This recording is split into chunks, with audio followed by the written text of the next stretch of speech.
오늘 우리가 함께 살펴볼 하나님의 말씀은 사도행전 6장 1절에서 15절까지 말씀입니다. 사도행전 6장 1절에서 15절까지 말씀입니다. 제가 가지고 있는 신약 성경 196페이지쯤에 있습니다. 제가 하나님의 말씀을 읽겠습니다. 그때 제자가 더 많아졌는데 헬라파 유대인들이 자기의 과부들이 매일의 구제에 빠짐으로 히브리파 사람을 원망하니 12사도가 모든 제자를 불러 이르되 우리가 하나님의 말씀을 제쳐놓고 접대를 일삼는 것이 마땅하지 아니하니 형제들아 너희 가운데서 성령과 지혜가 충만하여 칭찬받는 사람 7을 택하라. 우리가 이 일을 그들에게 맡기고 우리는 오로지 기도하는 일과 말씀 사역에 힘쓰리라 하니 온 무리가 이 말을 기뻐하여 믿음과 성령이 충만한 사람 스데반과 또 빌립과 브로고로와 니가노르와 디몬과 바메나와 유대교에 입교했던 안디옥 사람 니고라를 택하여 사도들 앞에 세우니 사도들이 기도하고 그들에게 안수하니라. 하나님의 말씀이 점점 왕성하여 예루살렘에 있는 제자의 수가 더 심히 많아지고 허다한 제사장의 무리도 이 도에 복종하니라.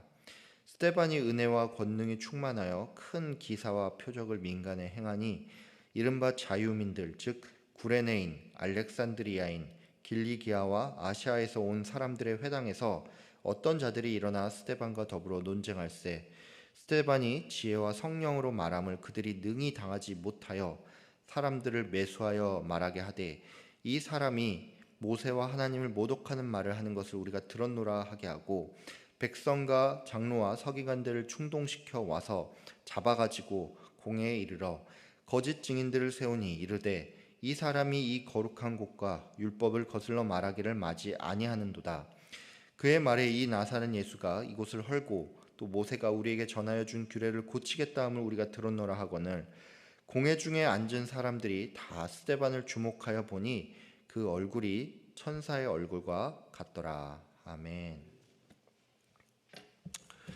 오늘은 사도행전 6장 말씀을 통해서 함께 은혜를 나누는 시간이 됐으면 합니다. 몇 주 전부터 해서 새벽마다 저희가 계속 사도행전을 보고 있죠. 이 사도행전은 간단히 말해서 성령을 받은 이 사도들의 사역과 또 각 지역의 복음이 전파되고 이 교회가 세워지는 과정을 보여주는 책이라고 할 수가 있습니다. 특별히 사도행전 1장부터 7장까지는 예루살렘 교회의 생성과 그 성장 과정에 대해서 보여준다고 할 수가 있습니다.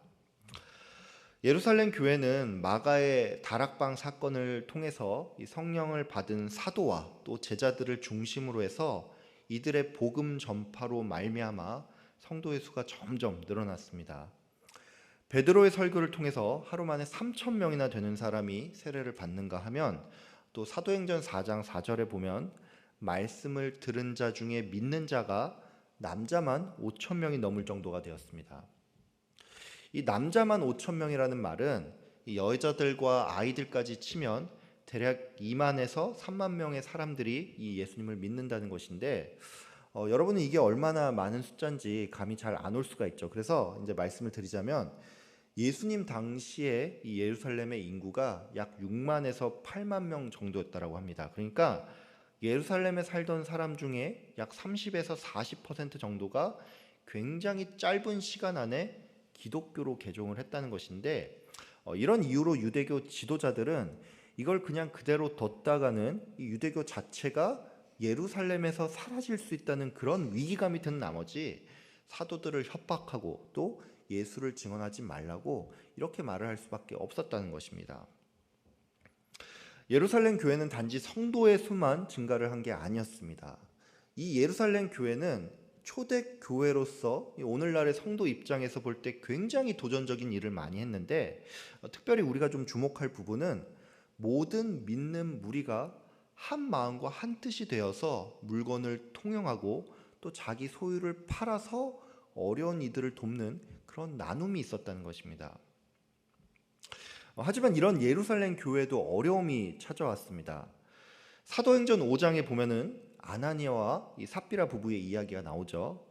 이 사람들은 자신의 소유를 팔아서 그 값의 일부를 자기 몫으로 남기고 일부만 교회에 바치고 거짓말을 하다가 그 결과로 죽음을 맞게 되는데, 여러분 이것은 이들이 욕심을 부리다가 하나님의 심판을 받았다, 뭐 이렇게 단순하게 볼 문제가 아닙니다.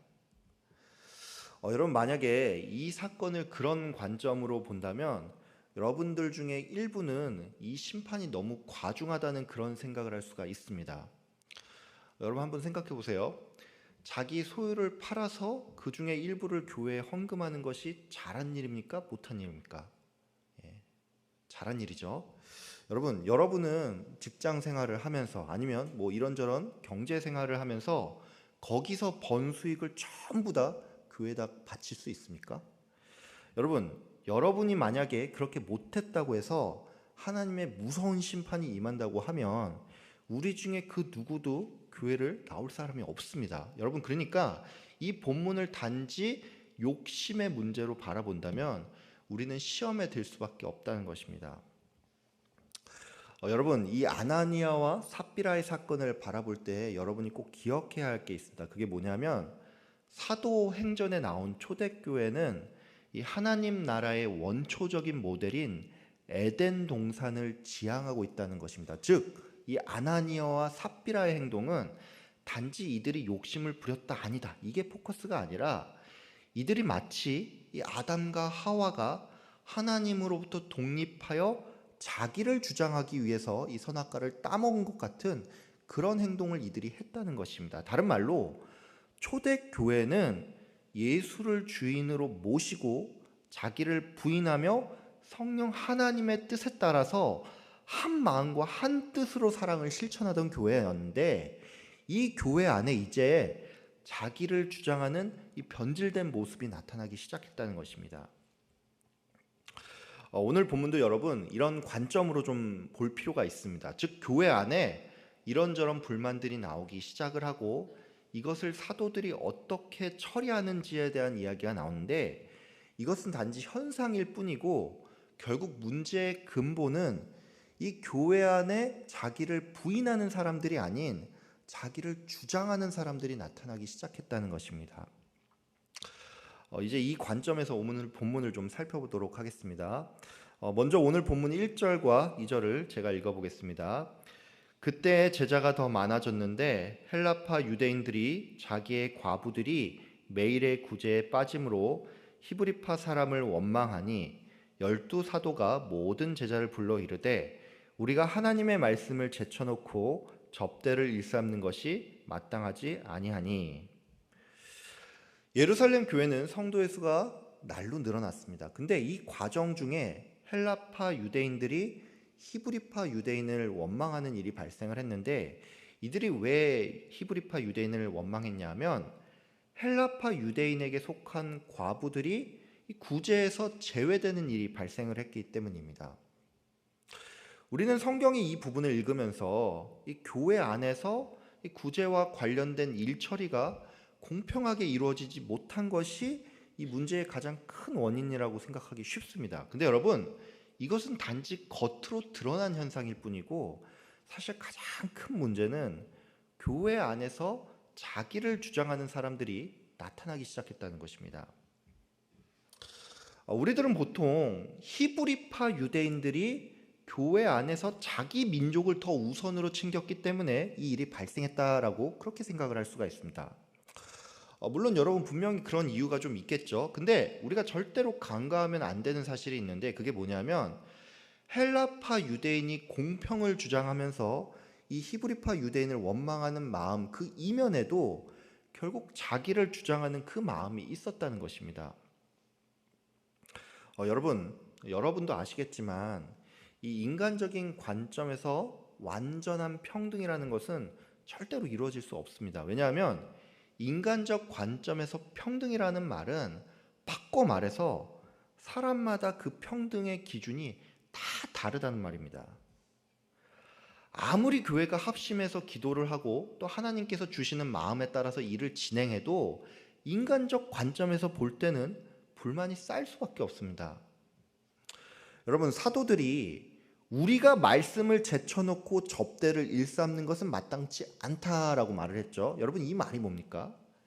이 말은 히브리파 유대인들이 사도들 모르게 몰래 이 자신들의 과부만 챙긴 것이 아니라 사도들이 기존에는 이 구제와 관련된 일을 직접 주관했다는 것입니다. 다른 말로 가장 성령 충만한 사도들이 하나님의 뜻에 따라 구제를 집행했음에도 헬라파 유대인들이 볼 때는 이게 뭔가 불공평해 보였다는 것입니다. 여러분, 이 공평과 평등이라는 말은 누구에게나 공감을 얻기 쉽습니다. 근데 여러분, 이 교회라는 곳은 인간적 관점에서 평등을 실행하는 집단이 아니고 하나님의 뜻을 구하고 그 뜻에 따라서 움직이는 집단입니다.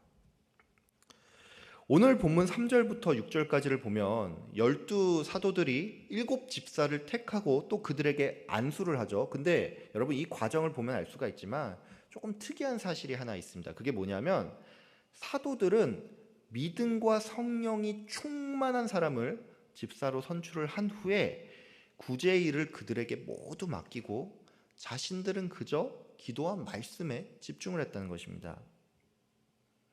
여러분, 일을 공평하게 처리하려면 어떤 사람을 뽑는 게 맞습니까? 일을 공정하고 깔끔하게 처리할 수 있는, 한마디로 일머리 좋은 사람을 뽑는 게 맞겠죠.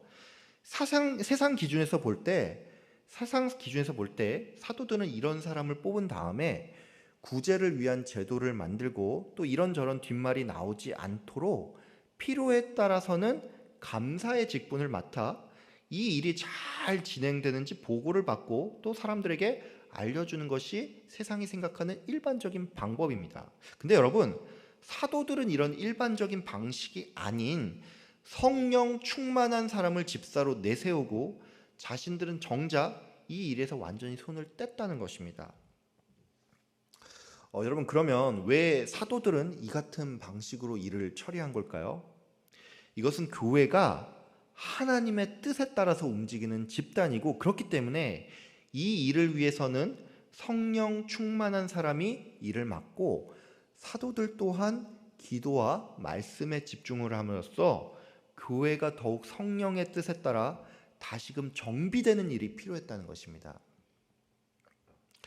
여러분, 교회 안에서 어떤 일을 결정을 할 때 그 과정 가운데 하나님의 뜻을 구하는 시간이 있었는지 늘 점검하는 여러분 되기를 바랍니다. 특별히 여러분, 아무리 의도가 좋아도 기도 없이 함부로 무언가 결정하지 않도록 주의하시고, 또한 여러분, 교회가 합심하여 기도하고 성령의 인도에 따라 무언가를 결정을 했다면 내 기준에 뭐가 마음에 안 든다고 해서 함부로 비판하거나 불평하지 마시고 예수님께서 진정 이 교회의 머리 되심을 인정하며 순종하는 여러분 다 되시길 바랍니다. 초대교회 안에 성령 충만한 사람이 세워지고 또 사도들이 기도와 말씀에 힘쓰자 교회에는 말씀이 흥황하고 부흥하기 시작했습니다. 초대교회는 현대 한국교회처럼 그 어떤 프로그램도 또 좋은 행사와 건물이 있던 것도 아니지만 자기를 부인하며 헌신하는 사람들과 또 오늘날의 목회자라고 할 수 있는 사도들이 기도와 말씀에 온전히 집중함으로써 성장을 거듭해 나갈 수 있었습니다.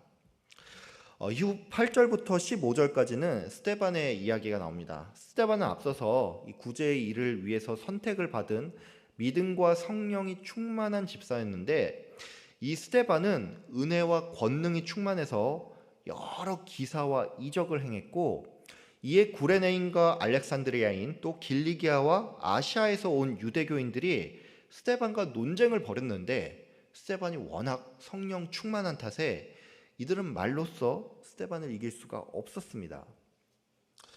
이 사람들은 이에 사람들을 매수하여 스데반이 모세와 하나님을 모독한다 이렇게 거짓말을 하게 만들고는 그를 공회로 끌고 왔고, 또 여기서도 거짓 증인을 내세웠는데, 성경 저자는 이렇게 억울한 상황에 놓인 스데반에 대해서 공회에 모인 사람들이 스데반을 바라볼 때 그의 얼굴이 마치 천사와 같았다 이렇게 설명했습니다. 우리는 오늘 이 6장 후반부를 보면서 스데반이 각종 이적을 행하고 또 그가 자신을 반대하는 자들과의 논쟁에서 이겼다는 사실을 주목하는 편입니다. 또 어떤 분들은 스데반이 굉장히 험악한 상황 가운데서도 그의 얼굴이 천사 같았다라는 점을 주목하면서 결국 그가 이렇게 할 수 있던 까닭이 성령 충만했기 때문에 우리도 성령 충만을 위해서 힘써야 한다. 뭐 이런 메시지를 주로 이 본문을 통해서 얻는 편입니다. 여러분 물론 우리가 이 본문을 통해서 성령 충만을 구해야겠다. 뭐 이런 다짐을 한다면 이것은 그 자체로 굉장히 훌륭한 일이겠죠. 근데 여러분 저는 오늘 이것과는 조금 다른 얘기를 좀 드릴까 하는데 그게 뭐냐면 스데반이 성령 충만해서 어떤 말과 행동을 하고 또 그가 어떤 상황에서도 흔들리지 않았다. 뭐 이것도 중요하지만 더 중요한 것은 결국 이 일을 통해서 예수 그리스도가 증거되어야 한다는 것입니다. 여러분 나중에 시간이 되시면 이 사도행전 1장부터 7장까지 이야기가 어떻게 진행되는지를 다시 한번 살펴보길 바랍니다. 그러면 여러분이 한 가지 특이한 사실을 발견할 수가 있는데 사도행전은 어떤 사건이나 이적 이후에 설교가 이어지는 방식이 7장까지 반복된다는 것입니다. 예를 들면 이렇습니다. 성령 강림 사건 이후에 베드로의 설교가 나오고 또 베드로가 40여 년 된 안진뱅이를 일으키고 나서 이후에 또 설교가 나온다는 것이죠. 오늘 본문도 그렇습니다. 내일부터 우리가 사도행전 7장을 살펴볼 건데 오늘 우리가 살펴본 6장에서는 스데반의 행적과 또 그가 성령 충만하여 천사와 같은 얼굴을 하고 있었다라는 말이 나오는데 7장부터는 또다시 스데반의 설교가 나온다는 것입니다. 여러분 앞서 설명드린 이 사도행전의 설교들은 한 가지 공통점이 있습니다. 그게 뭐냐면 결국에는 설교자들이 예수님을 증언하면서 설교를 마친다는 것입니다. 즉 이 말은 사도들이 성령을 받고 베드로가 이적을 일으키고 스데반의 얼굴이 천사와 같았다. 이게 사도행전의 포인트가 아니라 예수님을 증언하는 것이야말로 이 사도행전의 포인트라는 것입니다. 여러분, 교회가 집사를 세우는 과정 중에 성령 충만한 사람을 택한 것은 결국에는 사람이 아닌 교회의 주인 되시는 예수님이 드러나기 위함입니다. 스데반이 성령 충만하여서 능력을 행하고 또 그의 얼굴이 천사와 같았다는 사실도 결국 그 자체가 중요한 게 아니라 이를 통해서 예수 그리스도가 드러나야 한다는 것입니다. 여러분은 모두 예수님을 나의 구주로 믿고 계시죠? 아멘이시죠? 예, 제가 그런 의미에서 여러분에게 질문을 하나 드리겠습니다. 여러분은 지금 어디에 마음이 있습니까? 예, 제가 다르게 질문하겠습니다. 여러분은 무엇을 구하기 위해서 이 자리에 나왔습니까? 저는 여기 계신 모든 성도님들이 그냥 세상적인 문제 하나를 해결하고자 이 자리를 찾아왔다고는 생각하지 않습니다. 여러분 물론 우리가 때로는 어떤 급박한 상황 가운데 무언가를 간절히 구하는 날도 있죠. 하지만 여러분 우리에게 있어서 가장 중요한 게 있다면 나의 기도가 응답이 되고 또 나에게서 어떤 능력이 발휘되는 뭐 이것도 중요하지만 결국에는 이 모든 일을 통해서 예수 그리스도가 드러나는 것이 성도에게 가장 복되고 귀한 일이라는 것입니다. 여러분 모두 성령 충만하길 바랍니다. 성령 충만해서 능력이 나타나고 또 세상에 알지 못하는 평안이 여러분에게 있길 바랍니다. 하지만 더욱 바라기는 이 모든 과정을 통해서 나의 무엇이 아닌 예수님이 증거되기를 더욱 사모하는 여러분 되길 바랍니다. 여러분 우리가 각자 기도 제목을 가지고 이 자리에 나오죠. 우리의 기도 제목 중에 어떤 것은 금방 응답을 받는 것도 있지만 때로는 우리가 10년, 20년 또는 뭐 수십 년을 기도함에도 불구하고 응답되지 않는 우리의 기도 제목도 있을 걸로 압니다. 오랜 시간 기도를 했는데 병이 낫지 않을 수도 있고 경제 상황이 좋아지지 않을 수도 있습니다. 오랜 시간 기도의 자리를 찾았음에도 내 삶에 어떤 능력이 발휘되지 않을 수 있고 여전히 예수를 믿지 않는 가족과 친지 또 지인을 볼 수도 있습니다. 여러분 그렇더라도 낙심하지 말길 바랍니다. 내가 바라는 그 응답이 없어도 또 나의 삶 가운데 드라마틱한 무엇이 없어도 그 시간을 통해서 우리가 예수님을 증언하고 또 우리가 증인의 삶을 살고 있다면 그 자체로서 우리는 하나님께서 가장 바라는 그 복된 삶을 지금 살고 있다는 것입니다.